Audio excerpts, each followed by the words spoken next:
Hi all, welcome to my talk on central bank digital currencies. First and foremost, though, I would like to thank the FinTech Nations team for inviting me to be part of this tremendous event, the FinTech Hackathon. Aside from them, of course, I would like to thank all of you for attending this talk. So, without further ado, I would like to proceed by sharing my presentation.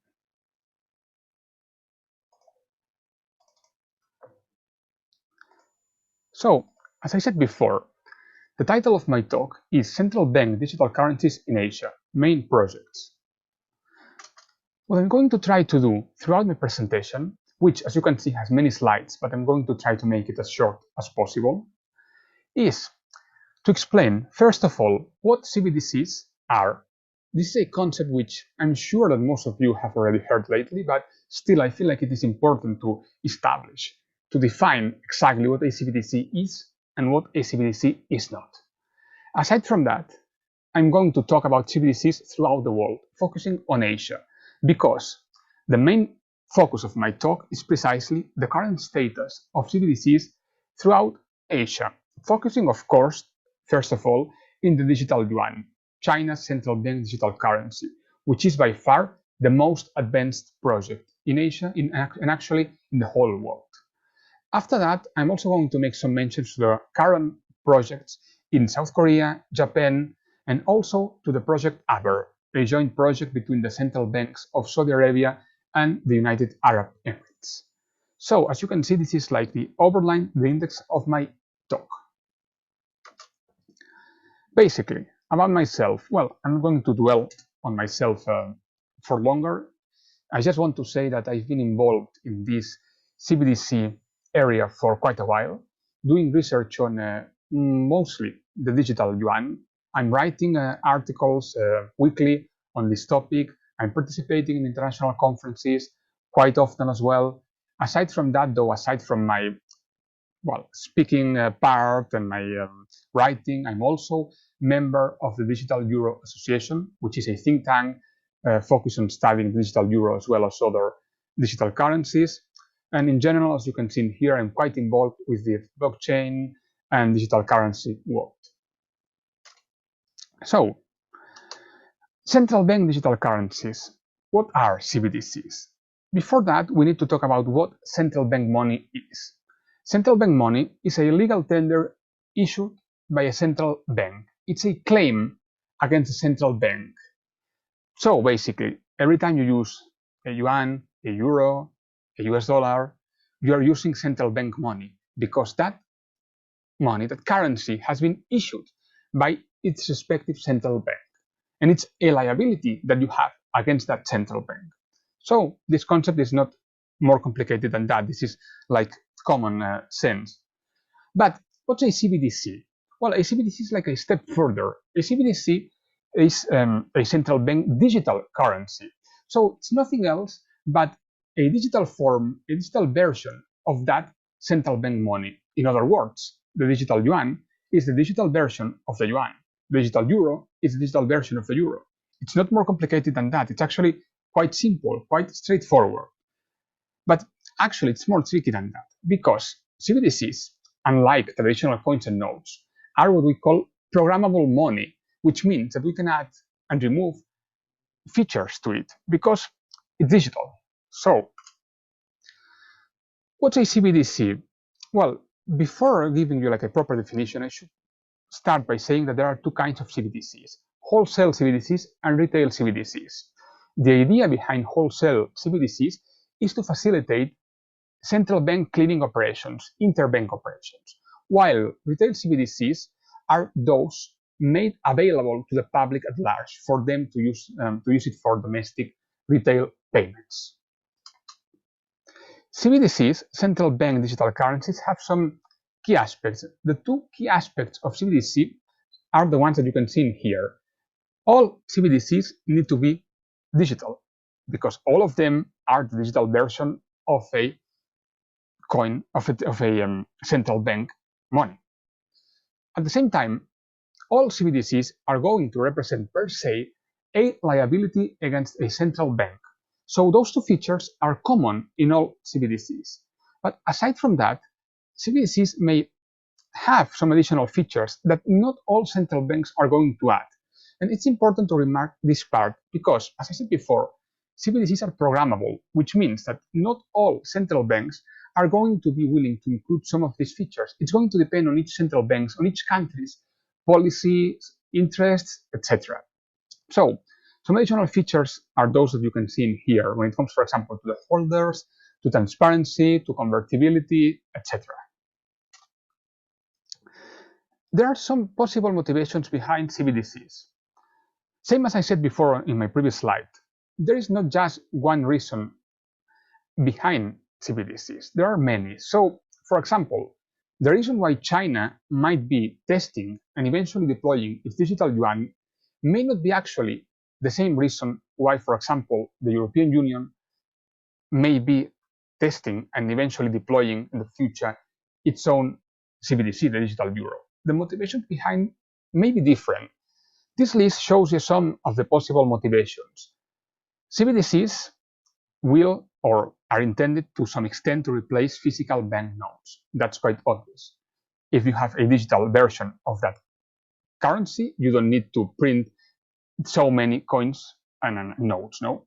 It's quite obvious, and especially now with this COVID-19 pandemic going on, this motivation has become much more clear, much more relevant, since many people are obviously worried that it's not hygienic enough to keep using notes that are being touched by everybody.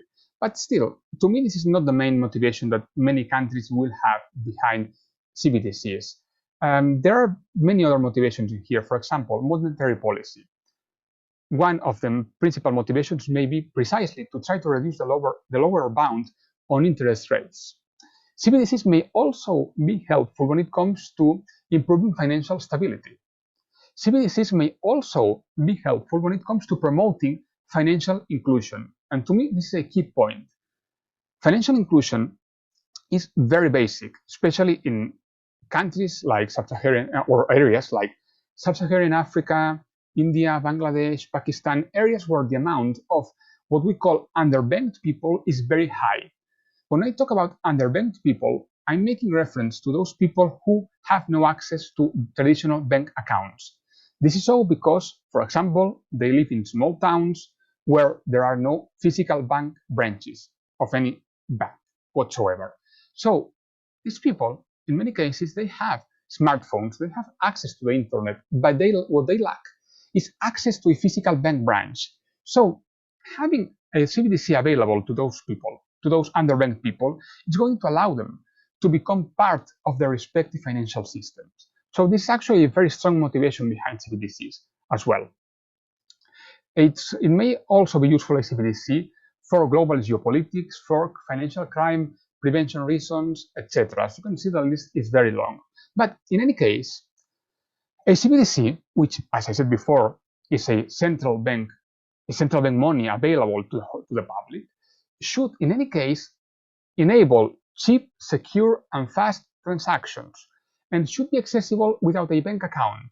This part is actually very important. It is very important because the idea behind CBDCs is actually trickier, much more complicated than the idea behind, for example, whenever you use your traditional money through a digital banking app. A CBDC is much more than that. But, and I think this part is very important, CBDCs are not cryptocurrencies.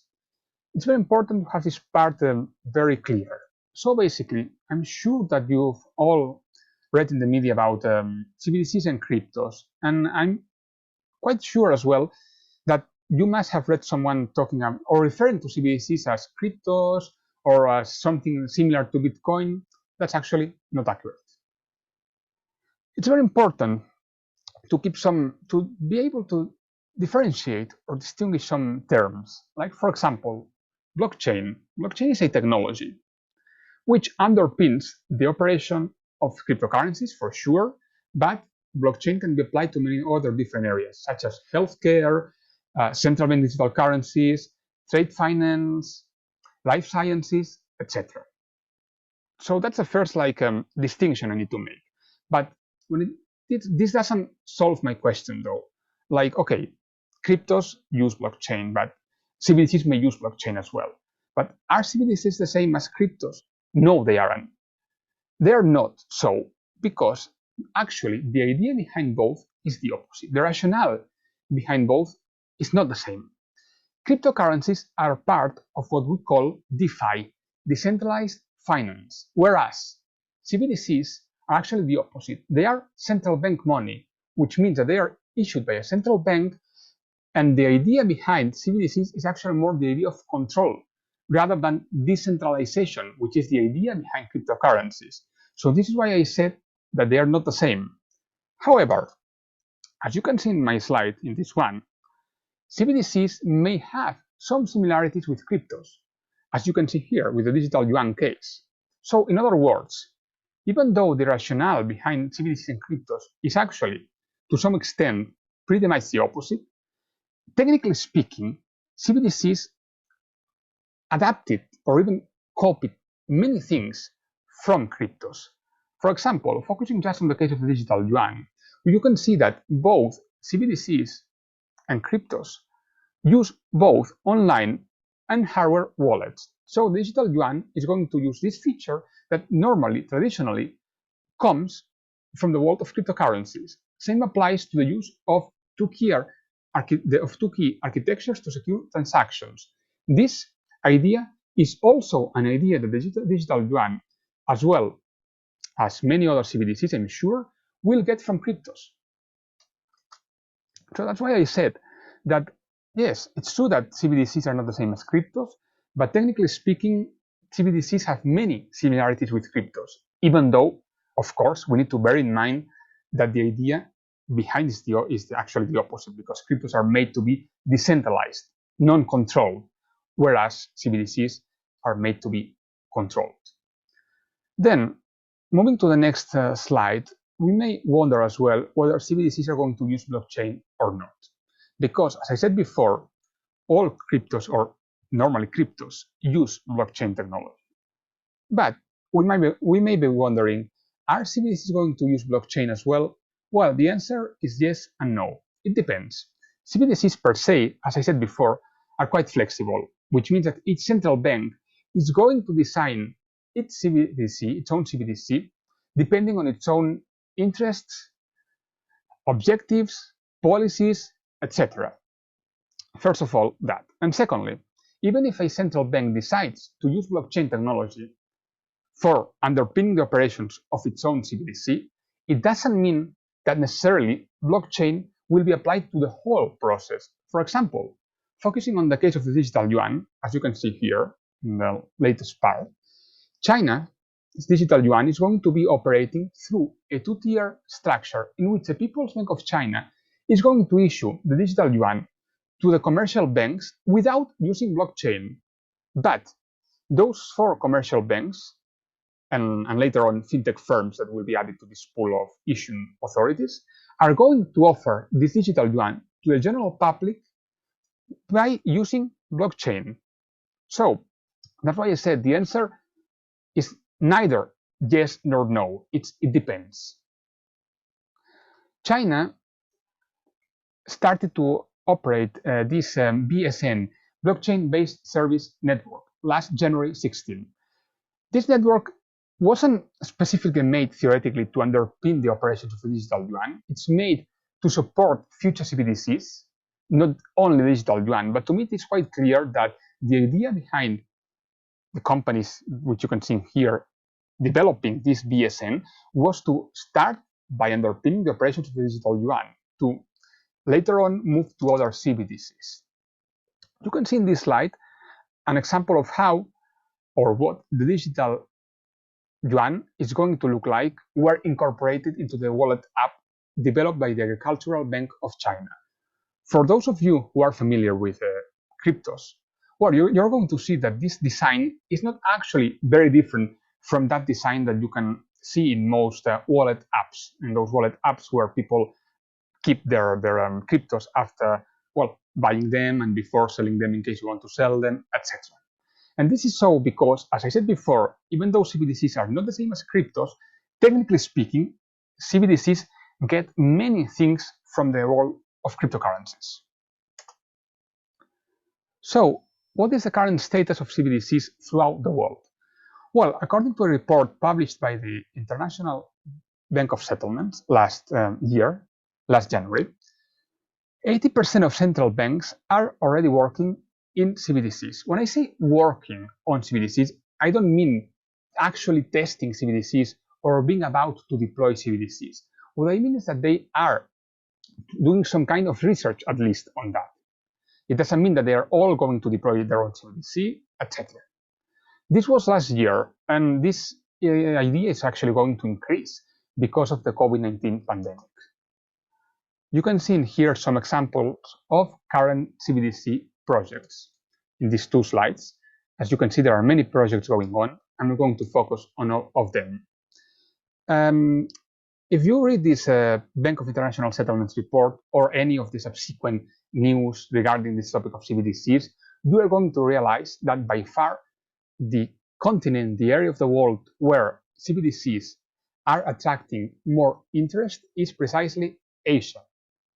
Asia is by far the place in the world, as I said, where the interest is higher. Not only China is already testing its digital yuan, but there are many other countries which have shown interest in doing so eventually. Korea, Japan, Vietnam, the Philippines, Cambodia, Thailand, the list is quite long. Aside from China, the other two countries which seem to be more advanced are South Korea and Japan. Not as advanced as China, but still quite advanced nonetheless.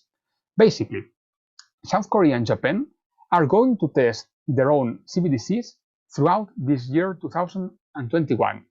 When it comes to Japan, for example, the Bank of Japan, which is Japan's central bank, stated that their intention was not to develop their digital yen and eventually deploy it automatically. Their intention with these tests was to try to see whether it was feasible or not, technically speaking, to do so. So I think the idea behind those tests is precisely to test, well, how it may work, etc., without eventually deploying it yet. But if at any time in the future Japan or Korea decide to deploy it, it's going to be easier for them because all that testing part will already be completed. So that's the idea behind those tests in Korea and Japan. And to be honest, I feel like both central banks, the Central Bank of Korea and Japan, maybe they sped up a bit their tests because of China's move, because they don't want to fall behind. So that's why, well, everyone is trying to test it to some extent. Now, without further ado, I'm going to focus on one of the core parts of my talk, which is the digital yuan, which I'm sure most of you have already heard in the media. So basically, Beijing is creating its own CBDC. The research started 6 years ago, actually almost 7, in 2014. But it was last April, in 2020, when China announced that this digital yuan was actually going to be tested, put in practice, finally, after those years of research. This digital yuan is also known as DCEP. DCEP stands for Digital Currency Electronic Payment. So whenever you hear people in the media talking about digital yuan, DCEP, ERMB, ECNY, they are actually all of them referring to the same idea. They are all talking about the digital yuan. The digital yuan tests started in those 4 cities that you saw before on my previous slide, in Shenzhen, Suzhou, Xiong'an, and Chengdu last April and May, and they are actually about to be extended to other areas, among them the Greater Bay Area, which encompasses Hong Kong and Macau. The tests actually in Hong Kong have not started yet, but they're about to start, and they're going to be very interesting because they are going to allow to see how the digital yuan is going to be used for cross-border payments. And please keep this idea in mind, because as you may remember now, I talked before a lot about the possible motivations behind CBDCs. And to me, I may be wrong, but to me, the main idea behind China when deploying eventually its digital yuan will be to internationalize the yuan. I say so because China has never managed so far to challenge to any extent the US dollar position. But I think they're going to try to convert some of the US dollar denominated transactions in international trade and convert them into RMB denominated ones. And in order for them to China to do so, they need to test, to check that the digital yuan is actually useful when it comes to making cross-border payments.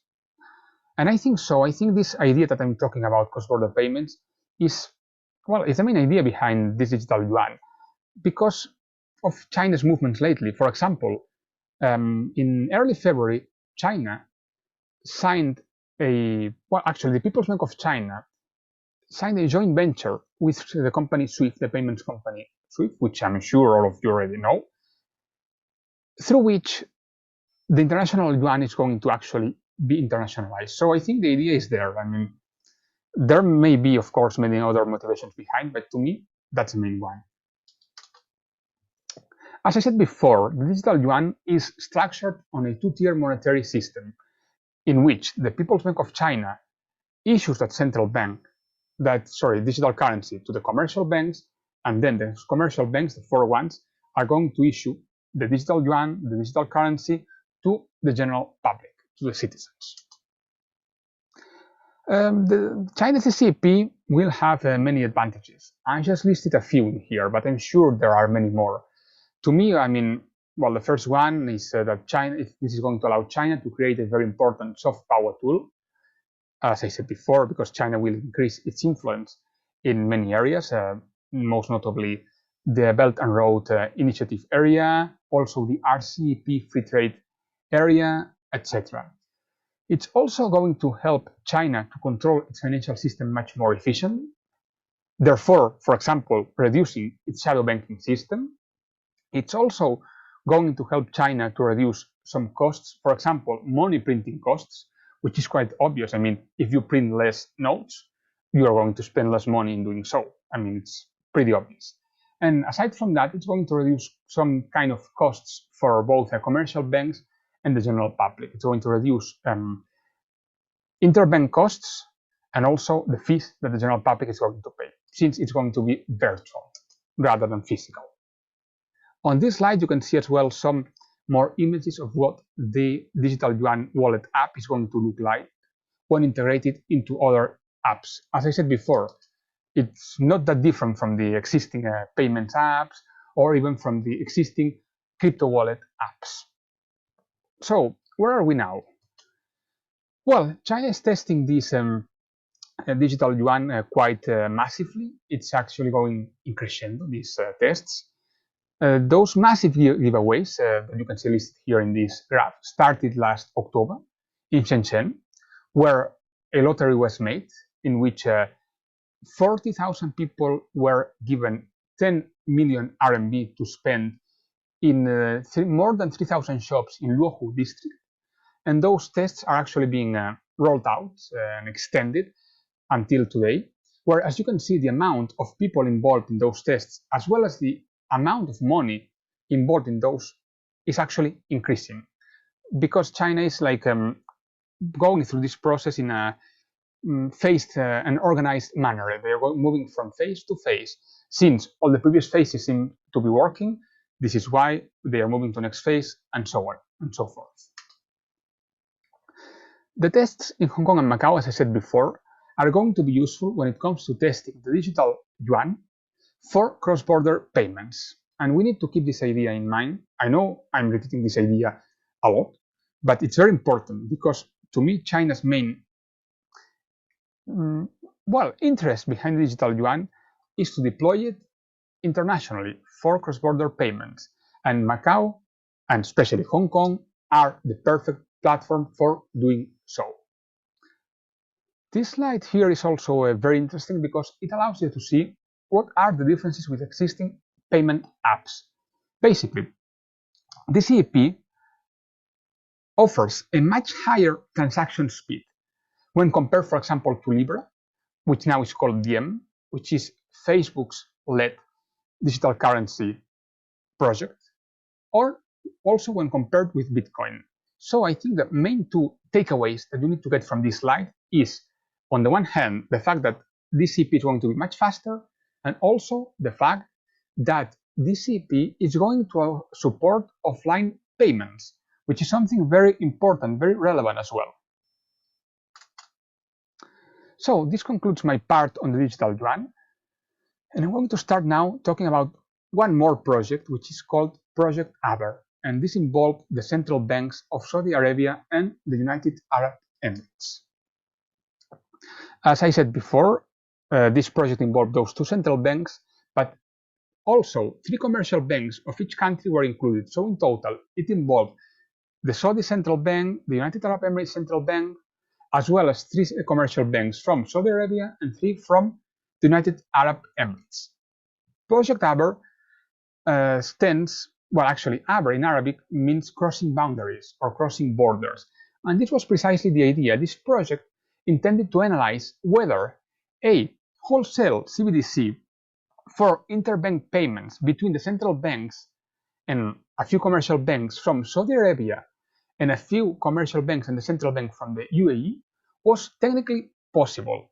And also, the second idea that this project wanted to test was whether the use of blockchain was advisable or not, and also whether blockchain should be used in the future or not.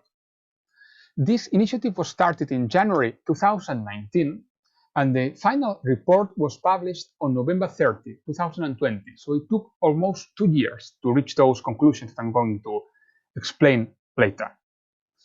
For all those of you who might be interested in digging deeper into this topic, you may all download the report. It's a long report, but very interesting, where you can see how the conclusions were reached, what were the exact conclusions, etc. As I said before, the main conclusions was that technically it was viable and possible to use blockchain technology to support this wholesale CBDC between both countries. The performances were not only met, but they were exceeded when it comes to both the idea of creating this potential CBDC in the future, but also when it comes to the idea of using blockchain as a technology underpinning the operations of said CBDC. This project also identified further areas that need to be explored in the future between both central banks.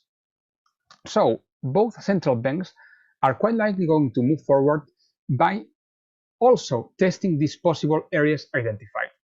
Does it mean, though, that this CBDC between Saudi Arabia and the United Arab Emirates is actually going to be deployed anytime soon? No, it doesn't mean that. It was a study to see whether it was feasible to do that or not.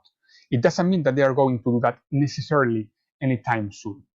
But still, it's good to see that they tested that, because it means that, well, the idea is there, and it's likely that they might deploy it in the future.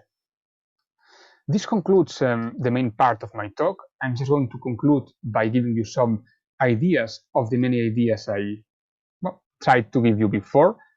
Basically, if China's digital yuan proves viable, and it will because the tests are actually going very well so far, China will be the first major economy deploying its own CBDC. Pay attention to the word major economy, because there is one country in the world which has already deployed its own CBDC, and this country is the Bahamas. They already deployed, they launched officially the sand dollar, as it's called, last October. But the Bahamas are not what we call like a major economy. This is why I said that China will be the first major one deploying a CBDC when eventually deployed, which should be, according to Beijing, by the Winter Olympic Games in 2022, which are going to take place in Beijing precisely. Many other countries will not only follow China's lead, but they are already doing so. As I said before, South Korea and Japan will start their tests very soon this year. Would they have done the same? Yes, quite likely they would have done that sometime, but quite likely not that fast. So that's why that I said that China's velocity is actually encouraging other countries to follow its lead. For example, in Europe, the European Central Bank announced that their intention is to test and eventually launch their digital euro within a time span of 2 to 5 years. So China has not invented CBDCs, but China's velocity in doing so is encouraging others to follow its lead. Also, I mentioned this RCEP. RCEP is going to allow China to deploy its CBDC, its digital yuan, cross-border quite efficiently and quite promptly. Because, as I said before, the main idea behind digital yuan to me is when it comes to cross-border transactions. Before finishing, though, just one more remark. We need to bear in mind, though, that even though digital yuan is the most advanced project, this is not the only project going on in Asia when it comes to CBDCs. I mentioned South Korea, I mentioned Japan. I could mention as well, as I said before, Project Avar. There is also the project Intanon Lion Rock between the Central Bank of Thailand and the Hong Kong Monetary Authority. So the projects are many. China's one, the People's Bank of China digital yuan, may be, of course, the most advanced one, but it doesn't mean that this is the only existing project. So this concludes my presentation. Thank you very much for attending it. It's been a pleasure. And feel free to ask me any question or feel free to connect with me on LinkedIn. Thank you very much.